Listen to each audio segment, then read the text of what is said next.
oración. Y de allí salía corriendo al baño a tomar el autobús, y cuando llegaba al colegio, lo primero que hacía era entrar ahí al baño del colegio para ponerme la corbata, y hacía mi segunda oración. Porque cada día era una batalla, porque yo estaba recién convertido y mis compañeros no creían en esa conversión y era una prueba diaria. Así que todas las mañanas yo entraba al baño a ponerme la corbata y a orar para enfrentar el día. Hasta que Dios empezó a hacer algo en el colegio. Todos los recreos había un grupo de jóvenes cristianos que se iban al gimnasio y allí compartían públicamente su testimonio. Fue un grupo pequeño, pero con el tiempo empezó a crecer y ya los recreos había más gente en el gimnasio que en otros lados. Entonces allí yo me sentí fortalecido porque ya no era solo yo, había un gran grupo de jóvenes identificados con Cristo Jesús. Bueno, abruptamente la invasión del año 89 nos separó. Nunca más vi a esa generación porque la escuela terminó, retiramos el boletín por la ventanilla y muchos de ellos nunca los he vuelto a ver. Lo que quiero decirle es que la oración tiene que ser algo importantísimo en nuestras vidas. No es fácil. Recuerdo yo que quería yo orar 1 hora porque leí también en la Biblia que Jesús le dijo a los discípulos que ellos no habían podido velar ni 1 hora.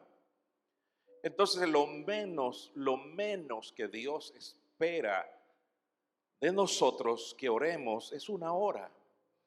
Entonces yo digo, bueno, tengo que orar una hora y me iba a orar y sentía que el tiempo no pasaba. Cuando yo venía a ver, yo digo, debo haber orado la hora y solamente habían pasado 10 minutos. 10, eso me frustraba, yo digo, wow, pero yo no sé cómo es que la gente ora. Y seguí buscando cómo orar. Encontré muchos manuales, encontré muchos ejemplos de cómo orar.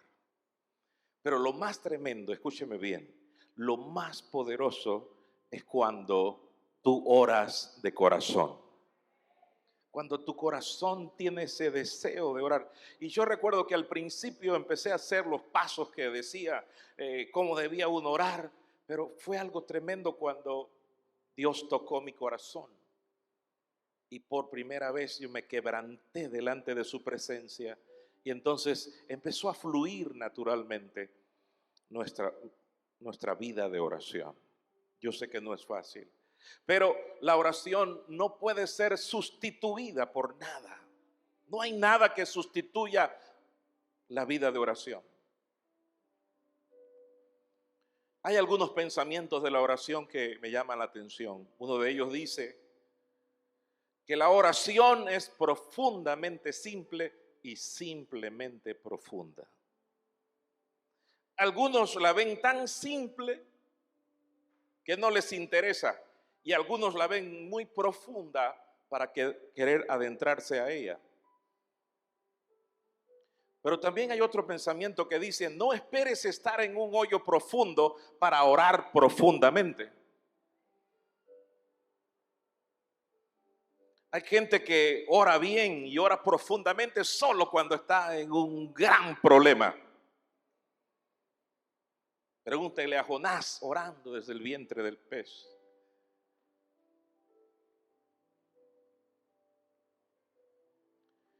Hay algo que puede impedir la oración y que limita la oración y es el pecado. Mire, no puede haber oración y pecado al mismo tiempo en nuestro corazón. ¿Por qué?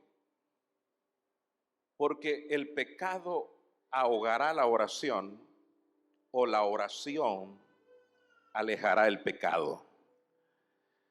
Usted quiere tener una vida de integridad, de santidad, conviértase en un hombre de oración.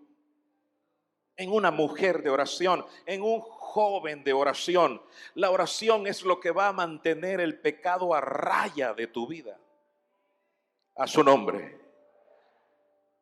Sí hay tentaciones y sí hay luchas y batallas, pero la Biblia dice que la oración eficaz del justo puede mucho.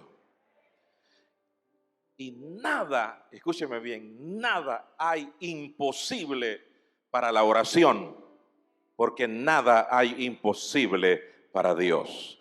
Dale ese aplauso al Rey de Reyes y Señor de Señores. Aleluya. Gloria a Jesús.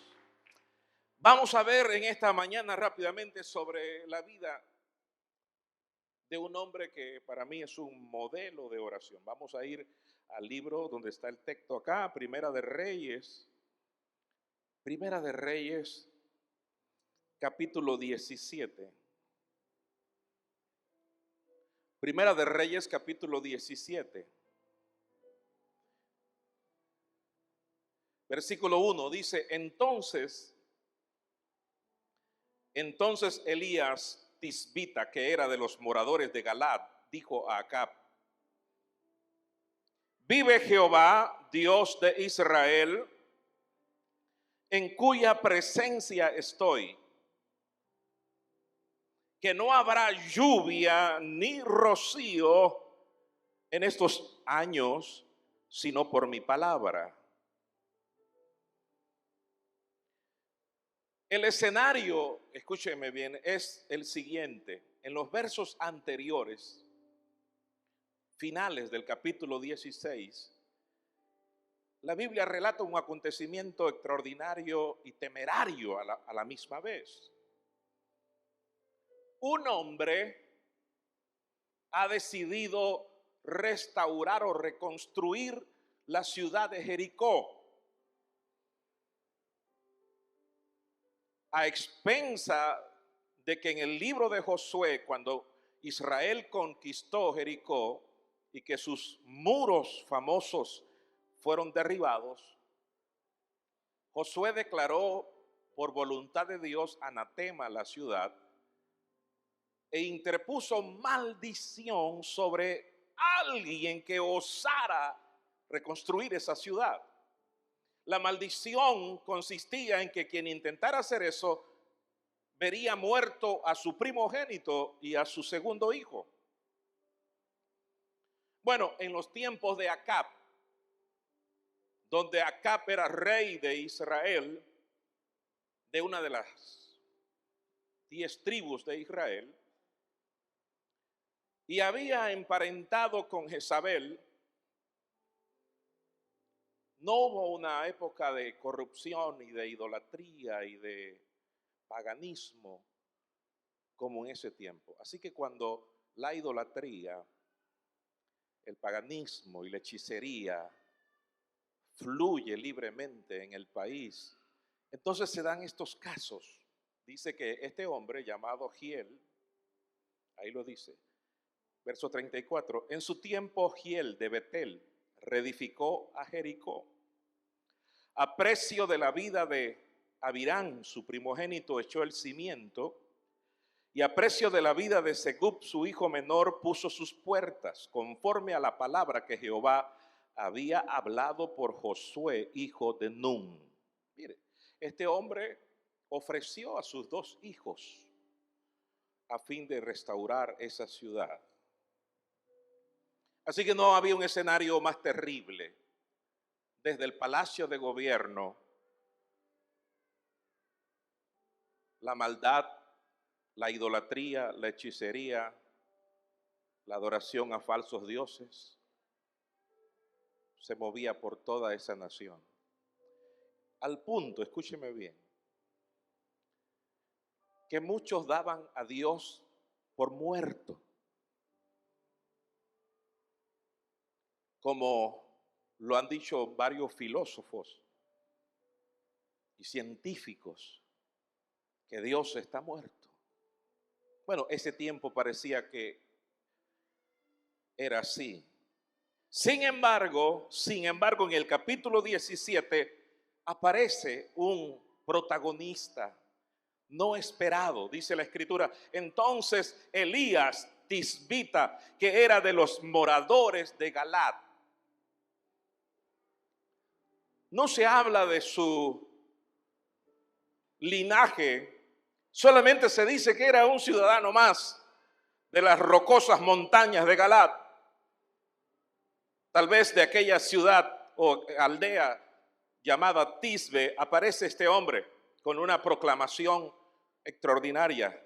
Dice que Elías, de los moradores de Galaad, llegó donde Acab y le dijo, esto me estremece, dijo: vive Jehová, Dios de Israel, en cuya presencia estoy. ¿Sabe que esta declaración está diciendo en primer lugar, Dios no está muerto? Aunque la sociedad y aunque los gobernantes y aunque el sistema antidios han querido ver a Dios muerto, Dios está vivo. Y Elías dice: vive Jehová, en cuya presencia estoy. No solamente Dios está vivo, sino que yo estoy en su presencia. Y como testimonio de que Dios vive y que yo estoy en su presencia, no lloverá en estos años hasta que yo vuelva a hablar. Y desapareció Elías. Wow, ¿cuánto alaban a Dios? ¿Cuántos creen que Dios está vivo? Levante su mano el que cree que Dios está vivo. Gloria a Dios. Ahora, esta historia es confirmada por nuestro Señor Jesucristo. Yo quiero que veamos Lucas capítulo 4 y después vamos a ir al libro de Santiago 4:7. Vamos a ver primeramente Lucas, Evangelio de Lucas capítulo 4. El Señor cita a el profeta Elías y dice en el verso 25 de Lucas 4, dice: en verdad os digo que muchas viudas había en Israel en los días de Elías, cuando el cielo fue cerrado por 3 años y 6 meses, y hubo una gran hambre en toda la tierra. El Señor Jesús habla de una sequía y que a causa de esa sequía hubo una gran hambre en tiempos del profeta Elías. Y menciona aquí el escritor Lucas que esa sequía duró 3 años y 6 meses. Ahora, en el capítulo 4 del libro de Santiago capítulo 5, el hermano de Jesús, el apóstol Santiago, también cita este acontecimiento.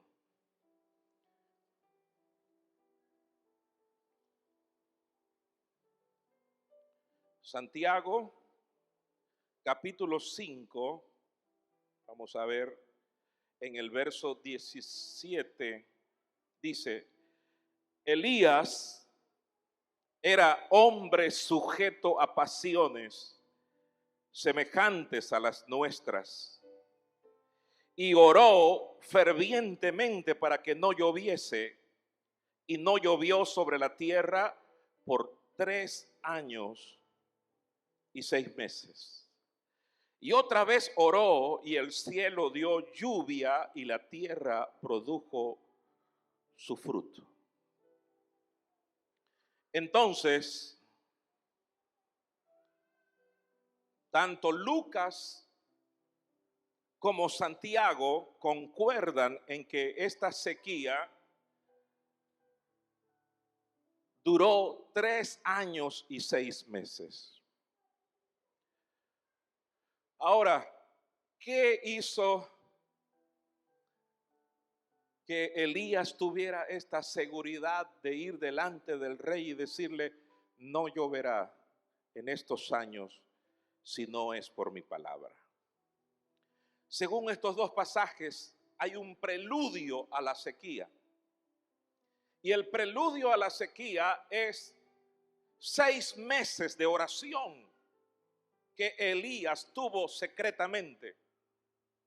Elías no se presentó por su voluntad humana, no se presentó porque él era el más valiente, porque la Escritura nos dice ahí en Santiago que Elías era un hombre sujeto a pasiones semejantes a las nuestras. Esta declaración tira por el suelo 2 argumentos. El primero,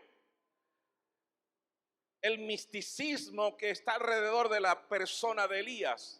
Cuando dice que era un hombre sujeto a pasiones, está diciendo que Elías no era un ángel. No era un ángel, tampoco era un hombre con superpoderes. Era un hombre sujeto a pasiones semejantes a las nuestras. Quiere decir que Elías comía, bebía, dormía y tenía todas las emociones que nosotros tenemos. El segundo argumento que derriba esta declaración es que Elías era alguien diferente a nosotros. Era un hombre sujeto a pasiones. Y lo que realmente hizo a Elías trascender fue su vida de oración y el fervor con que él hizo esta oración. Dice que él oró fervientemente primero para que no lloviese, lo que quiere decir que la sequía es resultado de la oración del profeta. La oración hizo que los cielos se cerraran. Ahora vamos a ver que la oración tiene que tener un fundamento. A veces yo le digo a los hermanos que a veces hay personas que tienen como un espíritu de guerrilleros. Y nosotros no somos guerrilleros. Somos parte del ejército de Dios. A su nombre. Un guerrillero es alguien que anda por ahí haciendo guerrillas, pero alguien que pertenece al ejército de Dios es alguien que sabe sujetarse, acatar órdenes y obedecer estrategias. Vamos a leer Deuteronomio capítulo 28. Deuteronomio capítulo 28. Este versículo nos habla no solamente de las bendiciones que son consecuencia de la obediencia, sino que también este versículo nos habla de las consecuencias de la desobediencia.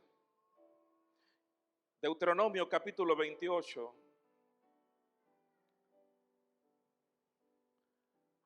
Vamos a leer exactamente el versículo 23, Deuteronomio 28, 23. Dice así: y los cielos que están sobre tu cabeza serán de bronce, y la tierra que está debajo de ti de hierro. Dará Jehová por lluvia a tu tierra polvo y ceniza de los cielos, descenderán sobre ti hasta que perezcas. La sequía es resultado de la desobediencia. Es una consecuencia de la desobediencia. Es una consecuencia de desatender la voz de Dios. Porque si el oír la voz de Dios trae bendiciones, como lo leemos en el capítulo, ahí mismo en Deuteronomio 28, dice: acontecerá que si oyeres atentamente la voz de Jehová tu Dios y pusieres oído a sus mandamientos y guardares sus estatutos, acontecerá que todas estas bendiciones te alcanzarán. de la misma manera que las bendiciones nos alcanzan como resultado de obedecer, de oír y obedecer la palabra de Dios, cuando nosotros decidimos desobedecer a Dios, cuando decidimos desoír la voz de Dios, cuando decidimos abandonarlo al Señor, y lo más terrible, cuando decidimos postrarnos ante dioses falsos, cuando decidimos adorar a las criaturas antes que al Creador. Y era lo que sucedía en la nación de Israel. Ellos habían abandonado al Señor, habían dado la espalda al Señor, se vendían en las calles y en los mercados estatuillas. Escúcheme bien, la gente estaba adorando a Astarot, estaba adorando a Baal. Y no solamente eso, sino que había un sistema de adoración que tenía sacerdotes y tenía profetas, y había un templo donde se le quemaba incienso a Moloch y a todos estos dioses. ¿Sabes qué? Lo terrible para el profeta ver la condición moral y espiritual de la nación, y como resultado de esa desobediencia, el profeta desarrolla y empieza un tiempo de oración aproximadamente de unos 6 meses.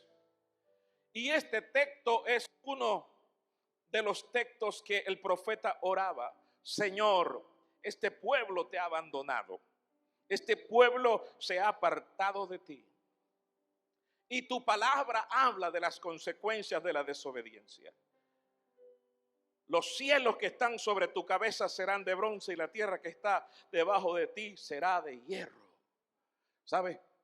Tú dices en tu palabra que el que se aparta de ti y te desobedece abiertamente, tú le darás por lluvia a su tierra polvo y ceniza de los cielos descenderán sobre ti hasta que perezcas. Y Elías estuvo por espacio de 6 meses orando hasta que Dios le dio la orden, la instrucción.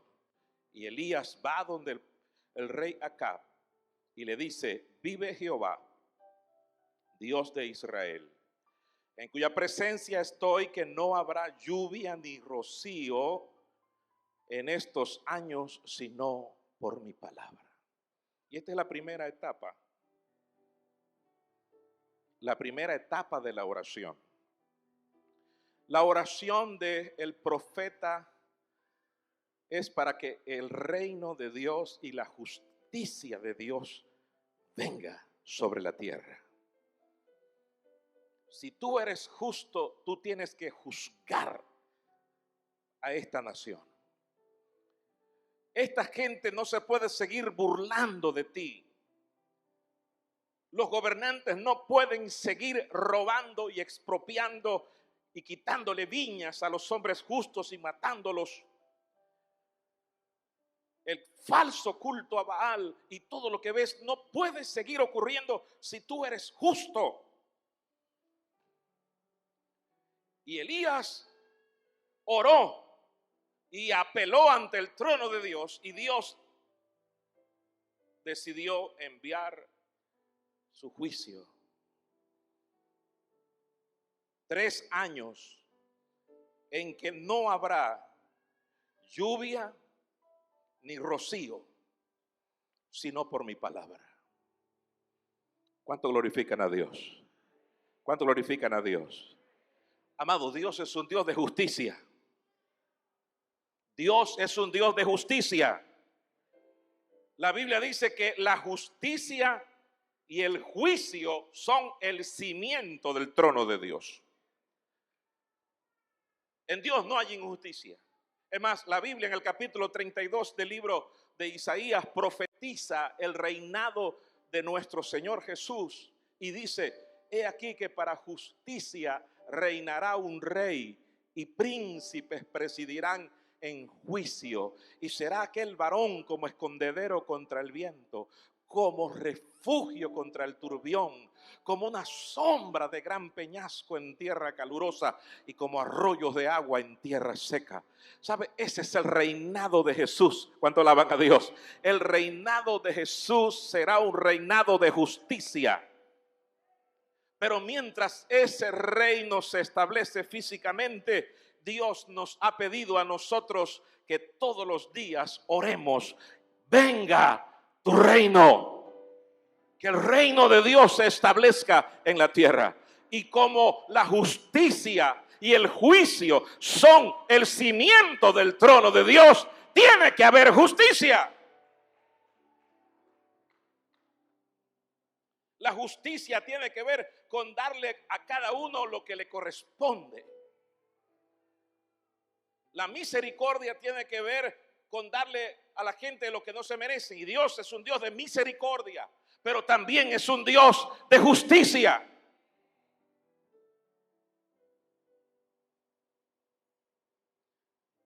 Lucas 18 dice la Biblia que les contó una parábola Jesús sobre la necesidad de orar siempre y no desmayar.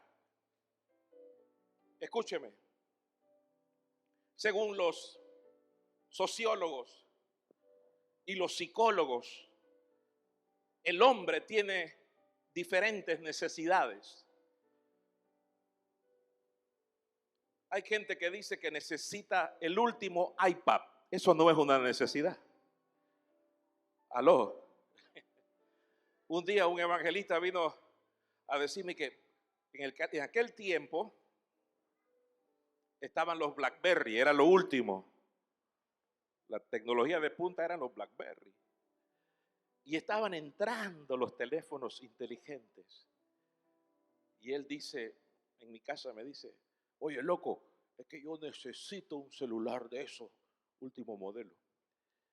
Y yo me enojé y lo reprendí porque él me estaba diciendo que él necesitaba pagar unas deudas allá en su país. Pero estaba a punto de invertir, no sé, 300, 400 dólares en una supuesta necesidad. Digo, tú no necesitas ningún celular, tú lo que necesitas es arrepentirte y buscar a Dios de verdad. Y él quedó asustado porque él dice, hey, loco, tú nunca me habías gritado así. Yo no soy de gritarle, pero ese día me entró. ¿Sabes por qué? Porque nosotros a nuestros gustos y nuestros deseos le ponemos el título de necesidad a su nombre. No, yo necesito unas zapatillas nuevas, Air Jordan. Y escúcheme bien, a veces oramos a Dios así. Y Dios dice, pero si tú tienes 3 pares de zapatillas allí, tienes 4, ¿qué? ¿Por qué? Jesús le refirió una parábola sobre la necesidad de orar. Quiere decir, según los sociólogos, que el hombre tiene necesidades físicas. Tiene necesidad de alimentación, de dormir, tiene necesidad de una casa, de un techo. Y hay una pirámide famosa donde ubica en el último peldaño la autorrealización o la realización. El hombre tiene una necesidad de realización, de lograr y alcanzar su destino, por decirlo así. Pero Jesús nos habla de una necesidad, dice, les refirió una parábola sobre la necesidad de orar. Así como usted necesita agua y alimento y descanso, también la oración es una necesidad. Yo no sé cómo hay gente que no le gusta orar o no se esfuerza por tener una vida de oración. Ahora, en esa parábola Jesús habla de una viuda y de un juez injusto. Y dice que esa viuda iba todos los días al juzgado. Y el hombre, el juez, no temía a Dios, era ateo, no respetaba a ningún otro hombre. Pero esa viuda fue persistente. Todos los días estaba allí y un día ese juez dijo, esta viuda ya me incomoda, me molesta. No sea que un día me produzca un enojo y yo me vaya a morir. Así que le voy a hacer justicia. Y el Señor Jesús concluye en esa parábola diciendo, escuchate lo que dijo ese juez. Y dice, ¿y acaso Dios no hará justicia a sus escogidos que claman a Él día y noche? Os digo que pronto les hará justicia. Pero cuando venga el Hijo del Hombre, ¿hallará fe en la tierra? Lo que me dice a mí, escúcheme bien, que la oración es el acto más grande de fe. Jesús dijo, pero hallará fe en la tierra el Hijo del Hombre cuando venga. En otras palabras está diciendo, estará la iglesia avivada en la oración, estará la iglesia clamando de día y de noche. Porque si ellos claman de día y noche, yo les haré justicia. Pero necesito una iglesia llena de fe. Y una iglesia llena de fe es una iglesia llena de oración.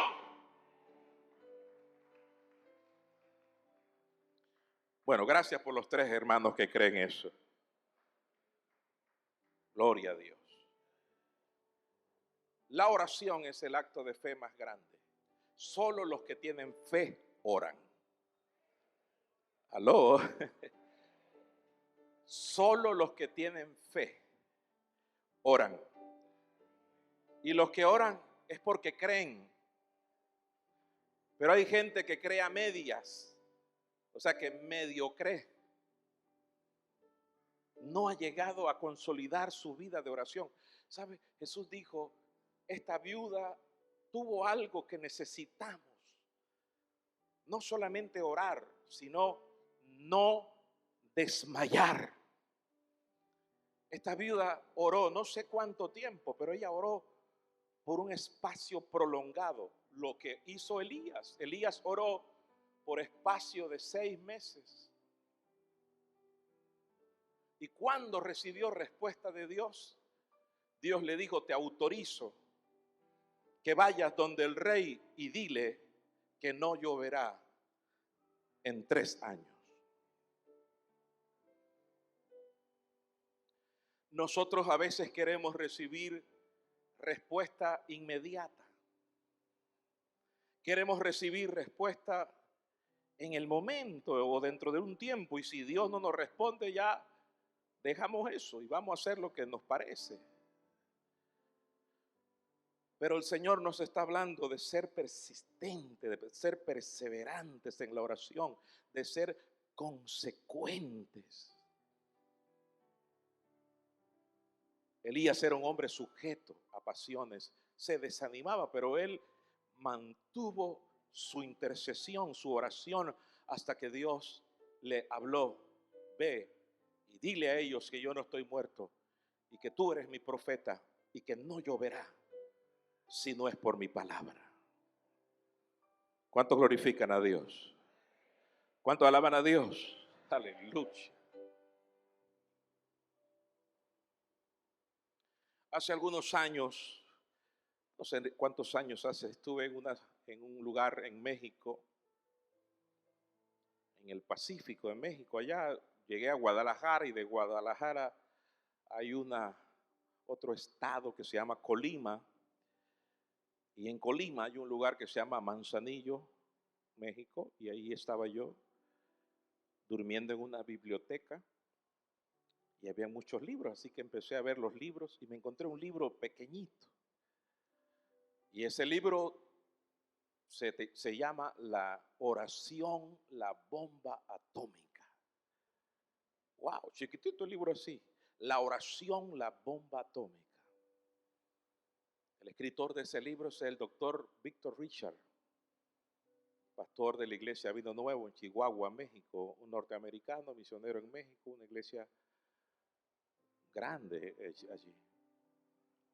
En ese libro, el doctor Víctor Richard relata el poder que hay en la oración persistente. Y narra 2 acontecimientos que me impactaron, 2 testimonios. El primer testimonio tiene que ver con un grupo de jóvenes en Argentina que por la década del 50, por allá, decidieron orar por un espacio de 6 meses y su oración era una: trae un avivamiento a la Argentina. Semana tras semana, mes tras mes, estuvieron intercediendo y orando. Ellos no sabían qué iba a ocurrir, porque así pasa. Nosotros no sabemos cómo Dios responderá, pero después de esos 6 meses de oración ocurrió algo tremendo. Un predicador muy usado en los Estados Unidos llamado Tommy Hicks, casi que por error, cambió su vuelo y llegó a Buenos Aires, sin campaña organizada, sin agenda, sin nada. Y fue directamente a la presidencia cuando estaba Juan Domingo Perón.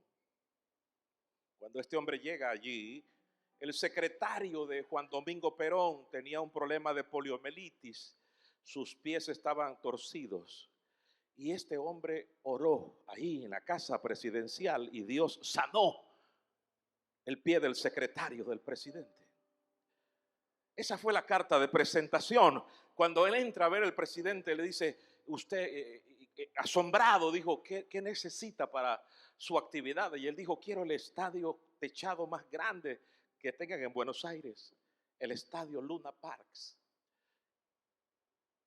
Y comenzó uno de los más grandes avivamientos que ocurrió en Argentina. El resultado de una oración consecuente durante 6 meses de un grupo de jóvenes hambrientos que querían un avivamiento para su país. En ese mismo libro del doctor Richard narra la historia de algo que sucedió en el año 89 en Alemania. 9 de noviembre de 1989, la caída del muro de Berlín. Si usted lee la historia dirán que fue una revuelta que sucedió, pero no fue una revuelta, fue el resultado de un grupo de cristianos que empezaron a orar en la pequeña capilla de San Nicolás. Todos los lunes se reunían a orar, comenzaron un grupo de 3, 4, 5, 10. Y llegó el momento que la iglesia de San Nicolás se llenó, ya no se cabían. Entonces, como ya no se cabían, dijeron, bueno, vamos a orar en el muro de Berlín. Y empezaron 50, 100, 200, 300, 1000, 5000, 10,000. Cuando las autoridades empezaron a ver miles y miles de personas en el muro de Berlín con velas, con paraguas, bajo la lluvia, bajo el sol, ellos dijeron, tenemos que arreglar esto. Y el 9 de noviembre del año 89 fue derribado el muro de Berlín que dividía la Alemania democrática de la República Federal de Alemania. ¿Sabes? Los soldados y el ejército de Alemania llegaban y no veían armas, solamente veían a los cristianos orando. Y el general del ejército dijo, estábamos preparados para enfrentar cualquier enemigo, menos para enfrentar la oración de la iglesia. Dijo este general, la oración de la iglesia nos ha vencido. Dale un aplauso al Rey de Reyes y Señor de Señores. ¡Aleluya! Shamakamanandarabasoya la bacaya. Wow, cuando yo leí ese libro, yo digo, wow, esto es tremendo.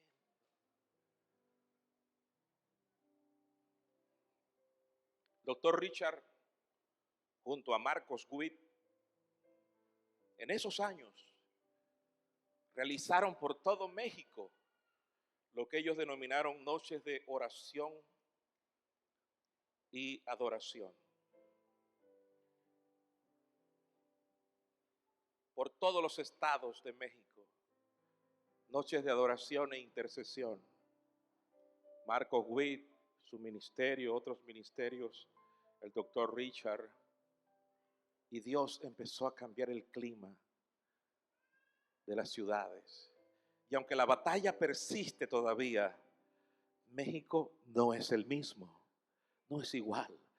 Algo ha estado sucediendo. lo peor que nosotros podemos hacer es no hacer nada.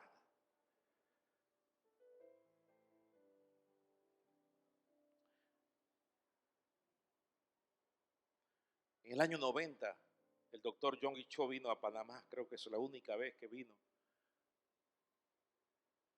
y a dar conferencias de Iglesia Crecimiento. Pero alguien le preguntó una vez al doctor Cho y le dijo, denos 3 estrategias del crecimiento de la iglesia. A lo que él asintió y él dijo, está bien, anoten, número 1, oración, número 2, oración, número 3, oración.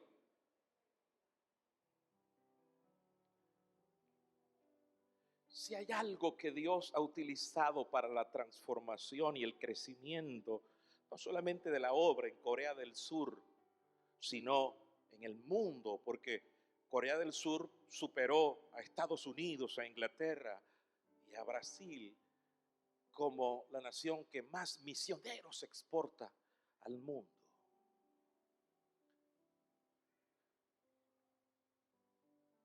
Algunos han dicho que Dios le da dones a muchas naciones. Y entonces tendríamos que decir que Dios le dio el don de la oración a la iglesia de Corea. Yo le digo que no. La oración no es un don, la oración es un principio, aleluya. Es un arma poderosa, como decía el doctor Richard, la bomba atómica. Nosotros tenemos el arma más poderosa y es la que menos utilizamos.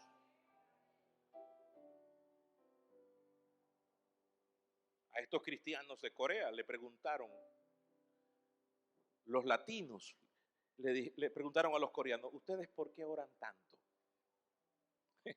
Esa gente se sale de su trabajo el viernes y se van a orar y regresan el domingo y el lunes van para el trabajo. Se meten en 24 horas, 70 horas de oración. Le preguntaron, pero ¿por qué ustedes oran tanto?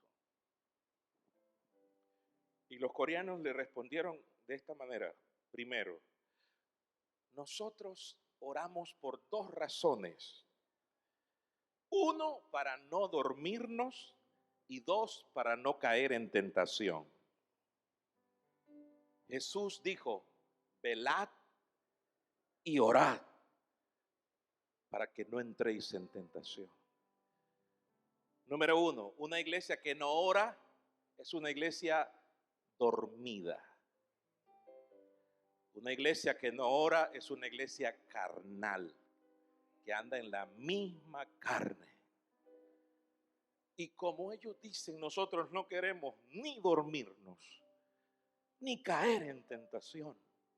Eso es lo que nos motiva a tener una vida de oración, no una hora. En Corea hay lugares donde se ora 24 horas, 24 horas, montes de oración. Y quiero decirles con todo mi corazón que ese es un anhelo que yo tengo para Panamá. Es un anhelo que tengo en mi corazón, no solamente un lugar, que haya muchos lugares en todas las provincias donde se pueda ir a orar 24 horas al día. ¿Y sabes cuál es mi oración? Que yo le he dicho a Dios, Dios lo sabe, yo he orado y he dicho, Señor, yo te pido algo para Panamá. Yo quiero que Panamá sea la iglesia que más ora de toda Latinoamérica. Quiero, Señor, que Panamá sea un país líder en la oración, en la intercesión, porque cuando eso se logre, nosotros vamos a ver el cambio y la transformación que tanto hemos deseado, que tanto hemos anhelado, que tanto hemos esperado.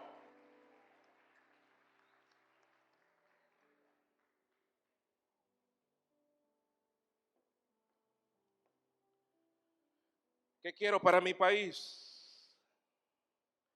Para mis hijos, para las futuras generaciones.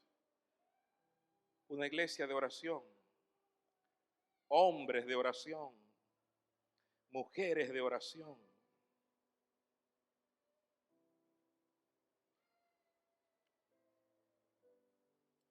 en el año 2010 o 2009, el pastor Rolando Hernández, en aquel tiempo el presidente nacional, me envió que lo representara en una reunión de todas las federaciones de alianzas evangélicas de Centroamérica. Y como anteriormente yo viajé mucho por Centroamérica, mi esposa es nicaragüense, conocía a muchos de los que estaban allí en esa reunión, pero no conocía a un chino allí. Había un hermano chino, pero habla español bien. Sus padres son chinos, vinieron de China, se establecieron en Nicaragua. En el tiempo de la guerra se emigraron a Guatemala. Y este chino estaba en esa reunión. Y este chino, pero que es guatemalteco y nicaragüense, Dios le puso en su corazón un deseo de orar por su nación.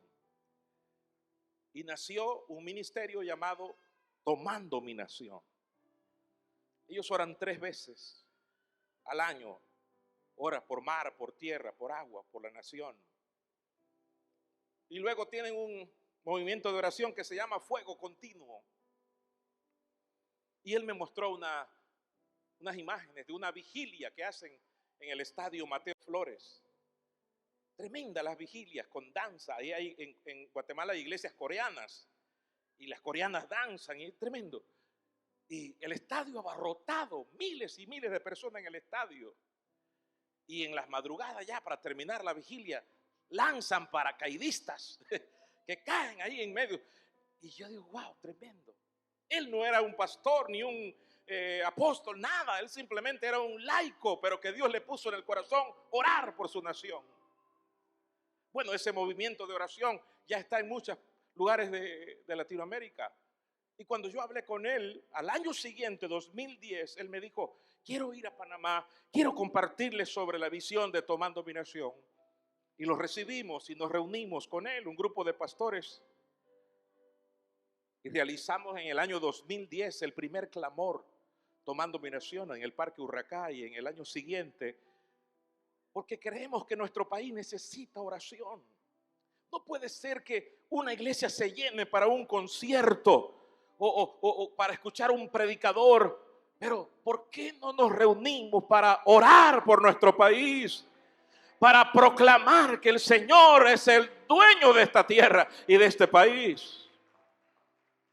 Y hemos estado, escúcheme bien, durante todos esos años participando en eventos de oración, en clamor, en intercesión. Somos parte de la intercesión de la iglesia. Y estos últimos 12 años de mi vida le he entregado gran parte de mi tiempo a esto, a enseñar sobre la oración, a orar, a motivar, porque no hay otra manera de aprender a orar si no es orando. Yo recuerdo una anécdota, porque cuando uno hace esto, yo recuerdo que nosotros viajamos por todo el país y pagando nuestros pasajes y hablándole a los pastores de la oración. Y tal vez algunos renuentes dirán, bueno, pero ¿quién está respaldando eso? Porque si no está involucrado fulano y fulano y fulano, no, eso no va para ningún lado. Y yo le digo algo, ¿sabe lo que yo le decía? Yo le voy a contar una anécdota. Dice que una vez hubo un incendio en un bosque. Y el incendio empezó a consumir gran parte del bosque. El incendio amenazaba la vida y el hábitat de todos los animales. Y en medio de ese gran incendio nadie hacía nada, salvo un gorrión. Un pequeño gorrión empezó a ir al río y traía esas gotitas de agua y las dejaba caer sobre el gran incendio. Y el gorrión iba y traía esas gotas de agua. Entonces el león, el rey de la selva, que estaba ahí, grande, melenudo, barbudo, el león, casi burlándose del gorrión, le dijo, ¿tú crees que con esas gotitas de agua tú vas a apagar ese incendio? Entonces el gorrión le dijo, bueno, señor león, le digo la verdad, yo no sé si con esas gotas podré apagar el incendio, pero lo que sí sé es que yo estoy haciendo mi parte.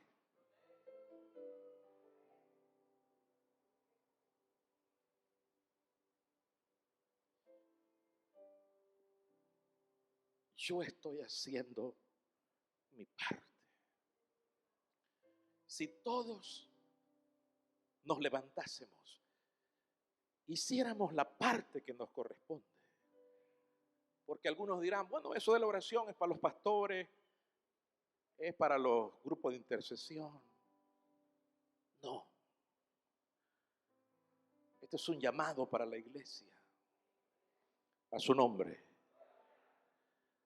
Y tal vez Dios está esperando que tú hagas tu parte. Que tú digas, voy a cambiar, mi vida no puede seguir siendo igual. Hoy voy a tomar una decisión de invertir mi tiempo, más de mi tiempo en la oración. El teólogo Walter Wynn dijo en una ocasión, si el futuro de la iglesia, si el futuro del mundo, de la ciudad, del país, no es más importante que el futuro de tu iglesia no tiene futuro. Si el futuro del mundo, si el futuro de la ciudad, si el futuro del país no es más importante que el futuro de tu iglesia no tiene futuro. ¿Qué futuro tendrá tu iglesia en una ciudad destruida y asolada? ¿Qué futuro tendrán tus hijos en medio de un sistema anti Dios? Si algo tenemos que hacer es ahora. Si hay que orar, es ahora. Y si tenemos que pelear y luchar por las nuevas generaciones, es ahora.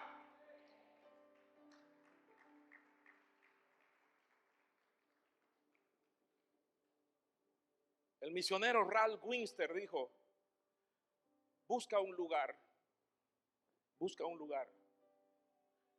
donde puedas invertir tu vida, tus lágrimas y tus oraciones.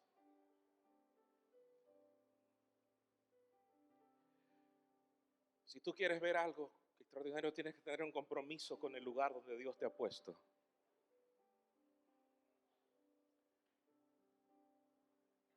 Yo me casé con mi esposa hace 26 años y yo recuerdo que recién nos casamos, oramos juntos y yo no trabajaba para nadie más, solamente para el Señor. No tenía casa, no tenía iglesia y oramos. Y le dije junto con ella, Señor, a donde tú nos quieras mandar, envíanos. Este matrimonio y esta unión es para tu gloria. Y oramos a Dios. Si tú quieres que me quede aquí en Nicaragua, aquí me quedo, pero si quieres que regrese a mi país, regresaré. Si me quieres pastoreando en Bocas del Toro, en Darién, donde sea, yo voy a ir. Mi vida ya no me pertenece. Y allí, como contaba el pastor Alexi, pastoreé la primera iglesia que pastoreé en Chilibre. Y el primer día que me mudé, me robaron. Yo me mudé, metí mis cosas ahí en un cuarto, me fui para la convención en Churquita, mi esposa se fue para donde un amigo. Cuando yo regresé el domingo, mi colchón y todo estaba en la iglesia, estaba en el templo. Lo que había quedado, los hermanos lo habían sacado y lo tenían en el templo porque habían violentado. Y yo me sentí triste. Y ese día tenía que venir a predicar aquí en la noche, en ese tiempo había culto en la noche. Y todos, mis zapatos, todos se habían robado, así que tuve que venir en unas cutarras que tenía allí. Gloria a Dios. Después el Señor me llevó a pastorear a Panamá Viejo, la primera ciudad del Pacífico, y ahí estuvimos 13 años. Y yo pensé que ahí me iba a quedar, porque nunca pensé salir de allí. Y yo dije, Dios, aquí el diablo se va o yo me voy. Los dos no vamos a estar aquí. A su nombre. Y tenía una hechicera al lado de la iglesia, dominicana, terrible. Y fueron años de batalla espiritual. Cada cierto tiempo venía a contarme los sueños que ella tenía. Y yo digo, se está debilitando. ¡Wow! ¿Sabe? Usted no sabe la cantidad de pamper que encontré en el techo de la iglesia. 138 pamper y un montón de cabezas de pescados y cualquier cantidad de actos de brujería. Y yo recuerdo que de vez en cuando ella me decía: pastor, te voy a mandar un loquio. Está bien, te voy a mandar tal cosa.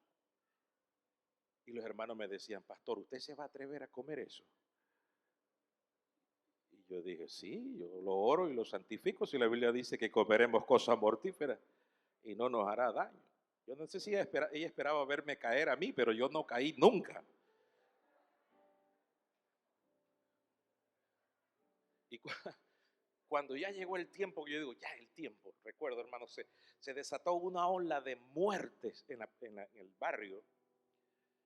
Y homicidio por aquí. Wow. Yo recuerdo que fuimos a un retiro a Cerro Azul con el pastor Rolando y la directiva. Y esa noche me quedé durmiendo en el segundo piso. El hermano Rolando estaba allá en una cama y yo acá. Y esa noche yo tuve una batalla espiritual. Sé que fue una batalla de alto nivel. Porque en el sueño yo estaba frente a frente con esa hechicera. Y sabía yo que era una batalla, o ella me mataba o yo la mataba. Y yo recuerdo que yo terminé enterrándole un puñal en el sueño, que puede haber sido no un sueño. Y cuando yo le enterré, yo entendí que se había acabado esa batalla. Yo dije: vencí. A la semana o a los días ella llegó y me dijo: pastor, ¿usted quiere comprar esta casa? Sí. No la he comprado porque tú estás metida ahí. Ella tenía 7 años de estar allí ilegalmente, no pagaba alquiler, no pagaba agua, no pagaba luz, tenía DirecTV. Y yo, Dios mío, esta mujer nadie la puede sacar de aquí. Entonces me dijo: la dueña vive en tal lado. Y fui a hablar con la señora y le dije: quiero comprarle la propiedad. Pastor, pero usted sabe que no, ya yo hablé con la hechicera, ella se va. ¿Y qué quiere? Bueno, ella dice que no tiene dónde ir, que le dé algo por lo que ella ha invertido. ¿Cuánto? $2,000. Yo le voy a dar los $2,000. Vamos a la corregiduría. Le entregué los $2,000. El domingo siguiente, cuando yo iba para la iglesia, estaba el camión montando todas sus cosas. Hasta el día de hoy nunca más he visto a esa señora.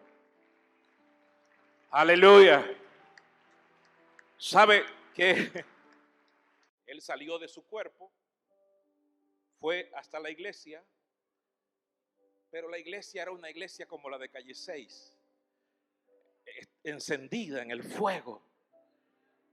¿Cuánto alaban a Dios? Digo, la iglesia Génesis, porque en Calle 6 hay otra, pues.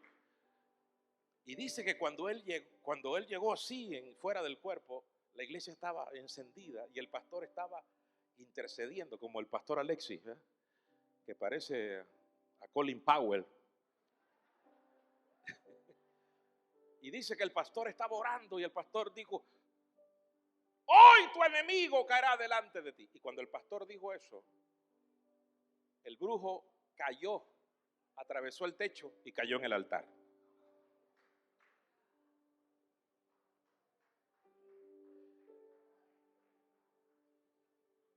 Y el pastor, como era entendido, lo ministró y lo liberó. Este joven, contando ese testimonio, y él dice: así el enemigo nos envía a las iglesias para destruirlas, para enfriarlas. Pero donde hay una iglesia que está orando, no podemos hacer nada. No podemos. Aleluya, su nombre. Aleluya, dale un aplauso, iglesia Génesis. Aleluya. Basa macaya, basa marabasoja.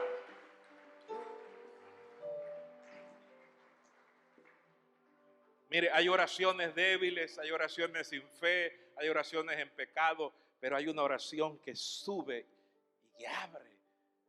Es la oración ferviente. Por eso Elías oró fervientemente. Dios quiere que usted y yo aprendamos a orar fervientemente. Yo quiero orar por aquellos que en esta mañana rápidamente dicen: pastor, yo quiero cambiar mi vida de oración. Quiero ser más intenso, y quiero invertir más tiempo de mi vida en la oración. Rápido, pase adelante si usted quiere eso. 1, a la cuenta de 3 voy a orar por los que están aquí. 1, 2, 3.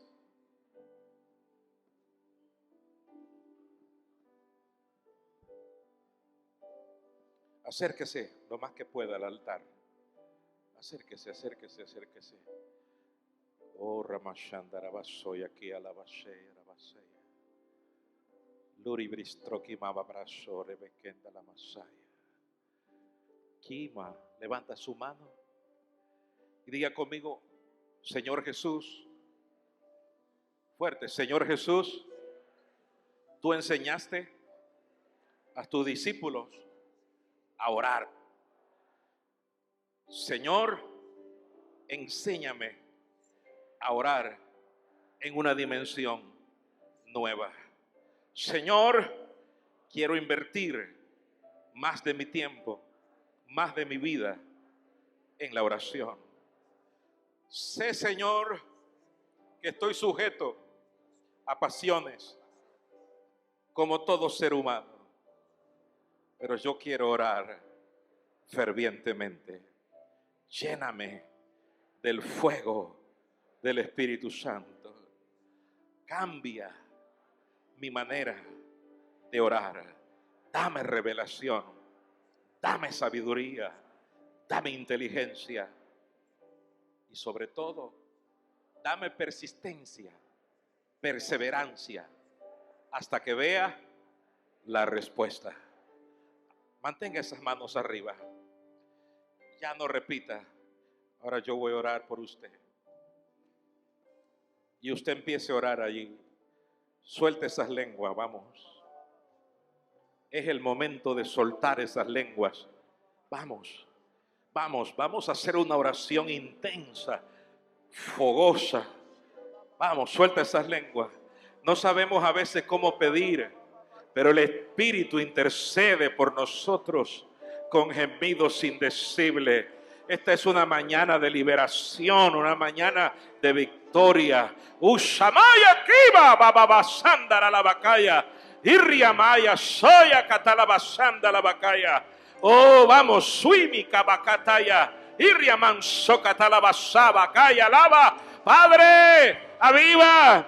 Sirramaya soba quema. Aviva el fuego de la oración, aviva el fuego de la oración, enciende esa llama, enciende esa llama, enciende ese fuego. Shakabalaba sandara la basaya, urriabaso ribiki alai, kitramiko troshindakaya. Vamos, vamos esos guerreros que suelten esa oración. Suelta tu mejor oración. Suelta tu mejor oración en el Espíritu. Sarabakaya vas, Kamaya, Saya Kabaja. Oh, bo, robo, rabas. Vamos, suelta tu mejor adoración en el Espíritu. Suelta esa adoración. Suelta ese perfume. Suelta ese perfume. Suelta el perfume. Vamos, Satarabababa. Y mi cara, Shararabaki alayaba. Riamaramanso. Suiribisaya Laribarostamika y Bahaya.